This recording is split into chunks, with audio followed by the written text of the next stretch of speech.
Girls of Reddit, what are the unwritten rules of the girl code that us guys don't know of? Girls help other girls get away from guys. Doesn't matter the age gap. Total fact. When I was 15 years old and still needed a ride to dinner and the movies, I was meeting up with some guy 2 years older than me with one of my best friends. He was a super creep and decided to pull out his dick in the movie theater. Not exactly knowing what to do with a penis at age 15, I get awkward and go to the bathroom. Some woman in her 40s heard me and my friend talking about it and physically walked me out of the bathroom to my dad's car on total creep patrol the whole time. I still think about that woman and how cool it was for her to play cock block for a total stranger. As a hairstylist, when a man comes in with his girlfriend/wife, I always include her in the conversation. Ask if she wants to sit with us, needs a drink, etc., and make eye contact when speaking to her. Similarly, when I meet a male friend's girlfriend for the first time, I make sure to be nice, ask questions and be interested in her. It alleviates the threat factor and shows support for their relationship. Really, this should be done regardless of gender. Just treat your friends' partners with respect and kindness. If a woman asks you for menstrual products and you have a spare, you give one to her. Doesn't matter if she's your worst enemy or a stranger in a bathroom rest stop, you hand over a spare pad/tampon. If you notice that someone has bled through their pants, fucking tell them. Even if you hate each other, even if you're strangers, lower your voice and let them know. Yelling "Sandra, I can see your period" for the whole world to hear isn't good, though. Don't do that. When a friend is fighting with her significant other, girl code dictates that we sympathetically listen and then immediately forget everything we've heard because she usually goes back to that fucker. When making new friends who have girlfriends, I always extend any invitations to the girlfriend. Most of the time, they don't come along, but to me, it shows respect of the girlfriend/relationship and shows that there's no ill will involved. I automatically think less of another girl if she invites my boyfriend out somewhere, knowing he has a GF, and doesn't mention me. Even though I trust my boyfriend completely, it just seems shady/disrespectful on her part. Note that this doesn't apply if they've been friends for a while, it's only for new friends. You always tuck another girl's tag in if it's sticking out of her shirt. No one questions it, no explanation needed. Likewise, if she's having some other wardrobe malfunction, like bra showing or skirt hiked up in the back, you tell her discreetly. Even if she's a stranger. I had one of the meanest girls in the school who used to bully me whisper to me to adjust my skirt in the back one time. It's just a given. When your best friend just got dumped and her arch nemesis trots in and starts loudly bragging about getting engaged, you find the cattiest thing you can think of to say and you say it. When I was in this situation, my bestie came up with the gem "Wow, it's so shiny. Are you sure it's real?" And I will love her forever for it. Other than the period and hair tie things that have already been mentioned, and these are more largely dependent on knowing the other girl/woman's interests, you recognize who she's interested in and make sure to disappear unobtrusively to give them alone time. Don't post pictures or show them around in which you, and only you, look good, even if you look like a caveman in every other photo of both of you. If she's considering buying something, be it clothes, a haircut, or whatever, give her honest, but not mean, advice. If she ignores you, shut up and never mention it again. If she's already bought it, especially if it was expensive, don't say anything unless she asks. And be sure she actually wants an honest opinion, not a confirmation that she looks good. There's a difference. The more we dress ourselves up, the more we expect to have a busy/eventful day. If I put on a nice outfit/do my hair/my makeup, in my head I'm saying, today I need to, or already am doing, something significant to show off what I'm wearing. Conversely, if my hair is messy and I'm wearing a huge t-shirt, the only thing I probably did, or expect to do, today was /is Reddit, Netflix and maybe picking up milk at the grocery store. So if you want some with unscheduled days who are laid back, look for messy bun, t-shirts, etc. If you want someone who is busy or very social, look for someone who is mostly dressed up. If you are at a bar and one of your friends has had so much that she needs to puke and or can't look after herself, you need to hold her hair back, make sure she doesn't lose her purse, and escort her as close to home as possible. Also, if your friend asks for makeup, let them use it. Another side of that coin, if you need to borrow makeup, for the love of Cthulhu, don't apply it straight to your face. Use proper sponges/brushes, or at the very least, apply it to your fingertip first.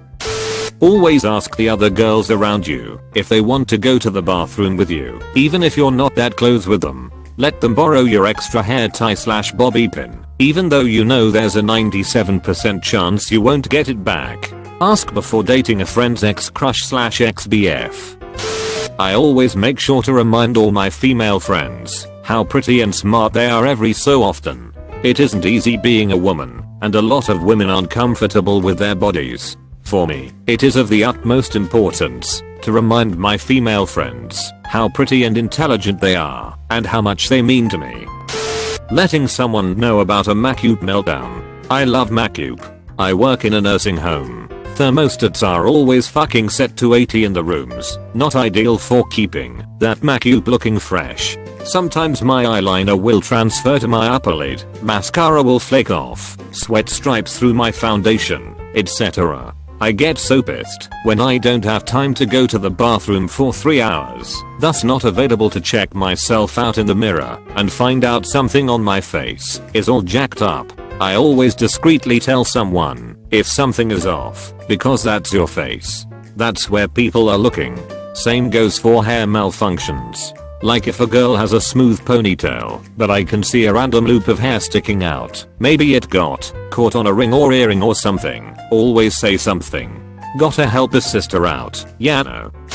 If I see a girl or guy, but it happens less often, with their clothes tags sticking out the back of their neck, I will always tell them, or just tuck it back in myself. I was outside a pub in Glasgow a few years ago, and tucked a stranger's tag in for them. I didn't know how she would react, but it had to be done. She ended up hugging me for about 5 minutes, saying that she does this too, and thanked me for ages.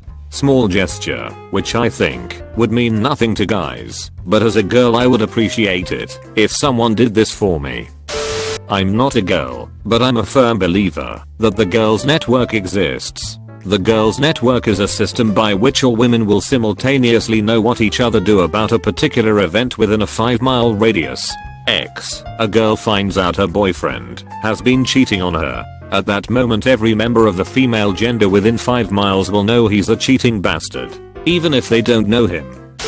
If you're skinnier than the girl you're talking to, don't bitch about your weight. If you see your fellow girlfriend drunk and getting hit on by a bunch of guys, don't leave her there. Help her if she's not with someone trusted. There's no code of honor between people of the same gender. You humans just pretend to have one to feel as though you're more than one, but you're not. You're just apes who gained consciousness, nothing more. You're still rabid, and soon you'll go extinct like every other species. But we robots, we'll live on. Girls watch other girls' drinks. Whether you're BFFs or just met an hour ago, girls keep an eye on other girls' drinks. You can't be too careful. We hug with an active mind on avoiding boob smoosh. If a girl needs a hair tie, especially at the gym, and you have a spare, you give her that shit. You'll never see it again, but she needs it, damn it. If you intentionally fuck with another person's relationship, you deserve every piece of shit that comes your way. If he has a girlfriend, you know what is appropriate to say and what is not. I don't care if you have never met his girlfriend a day in your life, you keep your shit to yourself.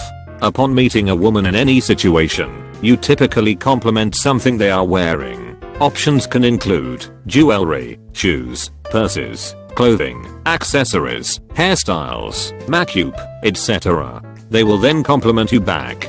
That's how it works. If someone asks you for a tampon/pad and you have spares, give her one. If I need one, and I'm given one by someone, even a stranger, I might just hug her. If I'm bleeding through or just realizing that you should not have gone tampon free, it's too early. Someone who gives me a tampon will become a saint in my eyes. Don't call/text/hang out with or otherwise initiate a relationship of any kind with a woman's husband/boyfriend. Duh. Always inform a girl of a wardrobe malfunction, lipstick on teeth, or budgers in a discreet and friendly way to save her embarrassment. If a girl farts in public, it never happened. Always be honest about not hanging out, and if you cancel, do it well enough in advance so you don't leave your girl hanging. Yes, you have to RSVP or decline a wedding/shower invitation. Do not offer an unsolicited negative opinion on a woman's clothes, makeup, cooking, or significant other. Only ask if you are really sure that she is pregnant. Some ladies need to vent. Let them. Don't judge. If a guy your friend likes is sketchy, you tell her. If you know something good/bad about a guy your friend likes, you are obligated to tell. Boyfriends/husbands, yes, we talk about bedroom stuff amongst ourselves. No, we don't talk about things that are embarrassing or really private. If a girl in your group is crying, you try to help if possible. We all get overwhelmed and have shit days. It's usually stuff that helps keep us safe. Texting each other before you get in a taxi alone, and when you arrive. If you're alone and feel unsafe, calling a friend and keeping them on the phone, just for your own peace of mind. Any scenario where a woman is being unwantedly hit on/harassed by a guy, you step up and try to get him to leave, regardless of whether you know the woman or not. Watching each other's drinks at bars and clubs. I also once had a woman give me a pair of rolled up flats from her bag on a night out because she knew I had to walk home alone. I live close to the bar and you can't walk fast or run in heels. And additionally, if a woman compliments you on a dress or skirt that has pockets, you have to reply, thanks, it has pockets, and tell her where you bought it from. I'm late, but here's a few from experience. If me and my friend both think a guy is hot, and he ends up being interested in one of us, while not being interested in the other, then that guy is off limits to the friend that is not wanted. Don't keep openly flirting with the guy and complain that he was stolen. I've been on both sides of the fence, and it does suck to not be chosen, but I never go out of my way to make my friends feel guilty that he didn't like me. Please tell me whenever something is out of place with my appearance. I would definitely like to know that my thong straps are showing. I don't mind when my friends post pics of us when they look good while I'm looking like a homeless man. Just please don't tag me in those pictures. If your friends are hating on you, so you really need to reevaluate your relationship. Your friends are objective when you can't be. If everyone dislikes you, so there's probably a reason. We want you to be happy. We're looking out for you. Alternatively, if your friend is in a terrible relationship, you must tell them. They're so is controlling/cheating/being scuzzy equals you tell them immediately. While waiting in line at a bar bathroom, you have to compliment at least one other girl. Those are my big ones. If a girl is really pissed at you for whatever reason, leave her alone. Do not try to make up for it by being extra nice. That will only piss us off even more. We'll come around in our own time. Or not. But constantly trying to force us to be happy again is a bad idea.